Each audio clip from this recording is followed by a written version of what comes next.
Change your diet, change your life, change the planet. So I've talked about what I do in the morning before the race, but I haven't addressed yet what I do the day before or the night before, which is just as important. First of all, the sleep you get 2 nights before the race is the most important. The sleep the night before the race is important, but not as important as the sleep you get 2 nights before. So it's really crucial that you sleep really well 2 days before the race. That way, because most people are nervous the night before a race anyways, and they're just not going to sleep. So make sure you have something in the bank account by getting 2 days before.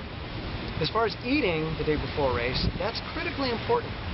Now, when I was training in high school, we did carbo loading, and I'm sure many of you have heard about carbo loading. You go out and eat as much pasta as you possibly can the day before a race, sometimes 2 days before the race, hoping that you're going to have all this extra, carbohydrate for use in your muscles and blood, and it just doesn't work like that. The body has a very limited amount of storage space for glycogen, and it's pretty easy to fill it up. So unless you've been overtraining like crazy, chances are your muscle glycogen is full, as is your liver glycogen. So there's really no place for that extra carbohydrate to go except to be turned into fat. So the effect of carbo loading, as we learned it back in the 80s and 90s, is that you get fat. You don't get more energy. So my method of eating before a race, ideally, lots of fruit the day before a race. Predominantly fruit. I'll have a small salad in there somewhere. And also, ideally, I'd like to stop eating at 6 p.m. the night before a race.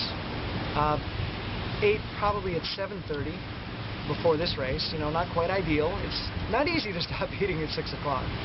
But 7:30 is not so bad. You just want to make sure that there's a good amount of time between dinner and when you go to bed. You don't want to go to bed with a full stomach.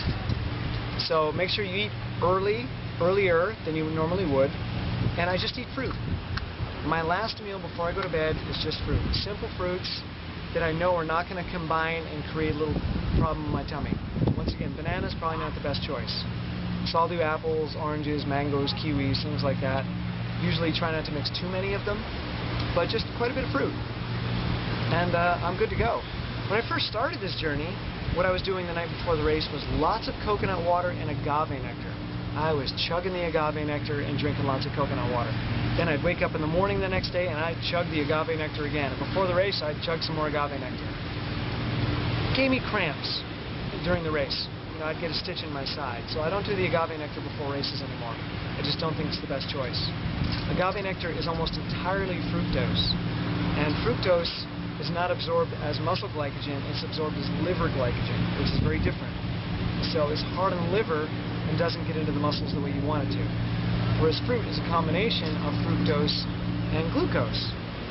So you're getting the glucose that you need out of fruit. You're also getting fructose, which will replace your liver glycogen, but isn't necessarily going towards the muscles. So fruit is a good balance. You're going to get your muscle glycogen, your liver glycogen, and it's not heavy. So it digests quickly. You wake up in the morning, first of all, you'll sleep better because you don't have a heavy meal in your stomach that's going to require all your blood all night long to process.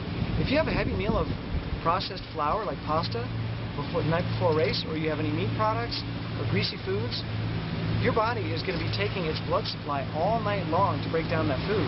Digestion requires about 60% of your blood supply. So you're not going to sleep well, and you're definitely not going to be recovered and replenished when you wake up.